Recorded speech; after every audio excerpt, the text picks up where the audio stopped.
Morning बच्चों। आज हम आपको ईमानदार बालक की कहानी पढ़ाने जा रहे हैं। ये बच्चा जो आपको दिखाई दे रहा है फटे कपड़ों में, तो सामान अपने बैग में रखे हुए है और कुछ हाथ में है और ये अपना सामान बेच रहा है। तो ये जो बच्चा है इसकी ईमानदारी के बारे में बताया है और इस कहानी से हमें शिक्षा मिलती है कि हमें ईमानदार रहना चाहिए, क्योंकि ईमानदार व्यक्ति हमेशा आगे बढ़ता है और महान पुरुष बनता है। और जो है समाज में ये दुर्लभ गुण हर किसी में नहीं होता, इसलिए हमें ईमानदार बनने की कोशिश करनी है और इस बच्चे के समान हमें भी कैसा बनना है, ईमानदार बनना है। तो इसे एकांकी में बालक की ईमानदारी और उसके स्वाभिमान का चित्रण किया गया है। बिना कोई काम किए दी जाने वाली आर्थिक सहायता को यह भीख मानता है और उसकी ईमानदारी का आलम यह है कि मोटर के नीचे कुचल जाने के बाद भी वह लेखक के बाकी पैसा वापस लौटाने के लिए अपने भाई को भेजता है। किस प्रकार से जो है ये बाकी पैसे लौटाता है उसके बारे में इस कहानी में हमें पढ़ेंगे। तो देखिए, ईमानदार बालक। ईमानदार बालक। स्थान है बाजार। बसंत फटे कपड़े पहने थैले में सामान रखे उन्हें बेचने का प्रयत्न करता है। बसंत कौन है? ये छोटा बच्चा जो सामान बेच रहा है। बसंत। छन्नी ले लो, बटन ले लो, दिया सलाई ले लो। इतने में मजदूर नेता राजकिशोर को देखकर उसके पीछे पड़ जाता है। साहब बटन लीजिए, देसी बटन साहब, दिया सलाई लीजिए। इस प्रकार से उसके जो है पीछे करता है कि उसका सामान खरीद ले। तो राजकिशोर जी जो हैं वो कहते हैं, नहीं भाई कुछ नहीं चाहिए मुझे। तो बसंत रुआसा होकर के, साहब सवेरे से अब तक कुछ नहीं बिका, एक तो लीजिए। तो राजकिशोर जेब से पैसे निकाल कर, तुम तो अच्छा, तुम्हें पैसे चाहिए तो लो पैसे और जाओ। मैं अपने जेब से पैसे निकालता है और कहता है कि पैसे चाहिए तो ले लो और जाओ यहाँ से, मुझे सामान नहीं चाहिए। तो बसंत कहता है एकदम से, नहीं साहब नहीं, मैं पैसे नहीं लूँगा, यह तो भीख है, मैं भीख नहीं लूँगा, आप छलनी ले लें। नहीं, इस प्रकार से बिना सामान के दिए मैं पैसे नहीं लूँगा, क्योंकि इसी प्रकार जो है सामान दिए बिना यदि कोई मुझे पैसे देगा तो वो भीख होगी और मैं भीख नहीं लेता। यानी छोटा सा बच्चा है लेकिन उसमें कितने अच्छे गुण भरे हुए हैं। वो भीख नहीं चाहता है, अपनी मेहनत से कमाना चाहता है। तो राजकिशोर, भाई मेरे पास छुट्टे पैसे नहीं है, होते तो ले लेता, नोट है मेरे घर किशनगंज आना, वहीं ले लूँगा। तो बसंत कहता है, लाई बाजार छुट्टा लाता हूँ, मैं करवा लाऊंगा नोट लेकर, आप यहीं ठहरिए, मैं पलक झपकते ही आया। बसंत जाता है और कुछ समय बीतने पर राजकिशोर उत्सुक होकर बाजार की ओर देखते हैं। तभी उनका एक परिचित कृष्ण कुमार उन्हें देखकर ठहर जाता है। एक परिचित व्यक्ति आ जाता है, उसे देखकर ठहर जाता है, पूछता है। कृष्ण कुमार जी कहते हैं, कहिए पंडित जी आप यहाँ कैसे, नहीं आप यहाँ क्यों खड़े हुए हैं? तो राजकिशोर कहता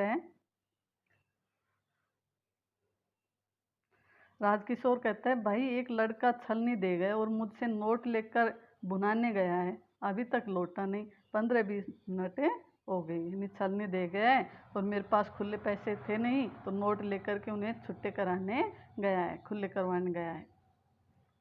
तो कृष्ण कुमार कहता है, तो बस वह अब नहीं आएगा। बाजार के ही कोने पर आजकल ऐसे लड़के मिलते हैं जिनका काम गिड़गिड़ाकर लोगों को ठगना है। पर हाँ, आपको क्या, आप तो गरीब मजदूरों के सेवक हैं, ले भी गया तो घर में ही है। यानी आप तो गरीबों की सेवा ही करते हैं, इसलिए वो भी गरीब है तो ले गया तो कोई बात नहीं। तो राजकिशोर कहता है, पर भाई वह लड़का तो भला लगता था, नहीं उसके बातों से तो पता लगता था कि वो लड़का बहुत अच्छा है। चलो कोई बात नहीं, समझेंगे, 1 रुपया देकर यह भी एक पाठ पढ़ा। क्या पाठ पढ़ा? कि आसानी से किसी के ऊपर विश्वास नहीं करना चाहिए। दोनों जाते हैं। स्थान किशनगंज। बसंत का भाई प्रताप राजकिशोर का घर ढूंढ रहा है। किशनगंज स्थान पर जो है राजकिशोर का घर ढूंढ रहा है। कौन है? प्रताप का छोटा भाई। प्रताप एक व्यक्ति से, क्यों भाई पंडित राजकिशोर कहाँ रहते हैं? तो व्यक्ति कहता है, कौन? वे जो मजदूरों के नेता हैं, वे उस नीले पर्दे वाले घर में रहते हैं। प्रताप उस घर के दरवाजे पर जाकर राजकिशोर जी को पुकारता है। राजकिशोर बाहर आते हैं। तो राजकिशोर, क्यों भाई, क्या बात है? तो प्रताप कहता है, जी मुझे मेरे भाई ने भेजा है। आज दोपहर को उसने आपको एक छलनी दी थी। आपसे नोट लेकर भुनाने गया था, किंतु जब बुनाकर लौट रहा था तो मोटर के नीचे आ गया। उसके दोनों पैर कुचल गए, वह बेहोश हो गया। इसलिए वह आपके पैसे देने न आ सका। बड़ी मुश्किल से उसे घर ले गए। बड़ी देर में जब उसे होश आया तो उसने आपके पैसे लौटाने को कहा। मैं आपके 80 पैसे लाया हूँ। तो राजकिशोर कहते हैं, तुम्हारे घर में कौन है? राजकिशोर को पता चलता है उसका एक्सीडेंट हो गया है। तो पूछता है कि उसकी देखभाल करने वाले हो कोई है कि नहीं? तो प्रताप कहता है, कोई नहीं। मैं और मेरा भाई, हम दोनों भाई भिक्खू अहीर के घर में रहते हैं। दंगों के दिनों में हमारे माँ बाप को किसी ने मार डाला और रोने लगता है।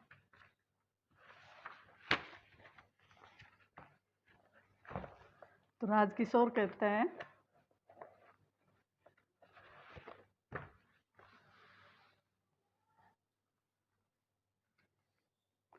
बच्चे रो मत, मैं अभी तुम्हारे साथ चलता हूँ। अंदर की ओर पुकार कर अमर सिंह से कहता है कि मैं अहीर टोला जा रहा हूँ। तुम इसी वक्त डॉक्टर वर्मा को लेकर वहाँ जल्दी आओ। भिक्खू का घर पूछ लेना। और प्रताप को साथ लेकर चलता है। स्थान भिक्खू अहीर का घर। बसंत जमीन पर पड़ा कराता है। भिक्खू उसे डांट रहा है। भिक्खू, बड़ा दर्द है। दर्द नहीं तो क्या आराम मिलेगा? अस्पताल चला जाता, वहाँ आराम मिलता। तो बसंत कहता है, चाचा तुम ही अब मुझे अस्पताल पहुँचा दो। नहीं, वो तो खुद जो है पैर दोनों कुचले हुए हैं, तो वो कैसे जा सकता है? उसने कहा, चाचा आप पहुँचा दो। तो भिक्खू कहता है, मैं पहुँचा दूँ? है, मुझे बड़ी रकम सौंप रखी है। नहीं, मुझे बहुत सारे पैसे दे रखे हैं जो मैं उन्हें लेकर के तुम्हें हॉस्पिटल ले जाऊं। प्रताप और राजकिशोर का प्रवेश। तभी प्रताप और राजकिशोर आते हैं। प्रताप, यह रहा साहब मेरा भाई। तो बसंत, आप आए हैं? आप न जाने क्यों जो क्या सोचते होंगे, यानी आपने मेरे बारे में न जाने क्या सोचा होगा। राजकिशोर कहते हैं, चिंता न करो बेटा, मैं डॉक्टर को बुलाया है। मैंने डॉक्टर को बुला लिया है, तुम ठीक हो जाओगे। डॉक्टर का प्रवेश। तभी डॉक्टर आ जाता है। डॉक्टर, हेलो पंडित जी, तो यह लड़का है, मैंने भी इसे बाजार में देखा था। वसंत को देखकर ऐसा लगता है कि एक पैर की हड्डी टूट गई है, इसे अभी अस्पताल ले जाना चाहिए। तो राजकिशोर कहता है, मैं एम्बुलेंस के लिए फ़ोन कराता हूँ। जब तक मैं नहीं आता आप यहीं रहे, इसे बचाना ही होगा। यह गरीब है पर इसमें एक दुर्लभ गुण है, यह ईमानदार है। राजकिशोर जाता है। डॉक्टर सुई लगाता है। प्रताप भाई का सिर पकड़ता है और पर्दा गिरता है। इस प्रकार से ईमानदार बालक की कहानी पूरी होती है। तो ईमानदारी के कारण उसे जो है पूरा इलाज मिल पाया। तो इस प्रकार से हमें ईमानदार बने रहना है। कभी भी जो है किसी के साथ धोखा नहीं करना है, कभी भीख नहीं मांगनी है, अच्छे गुणों को अपनाना है। थैंक यू बच्चों, धन्यवाद।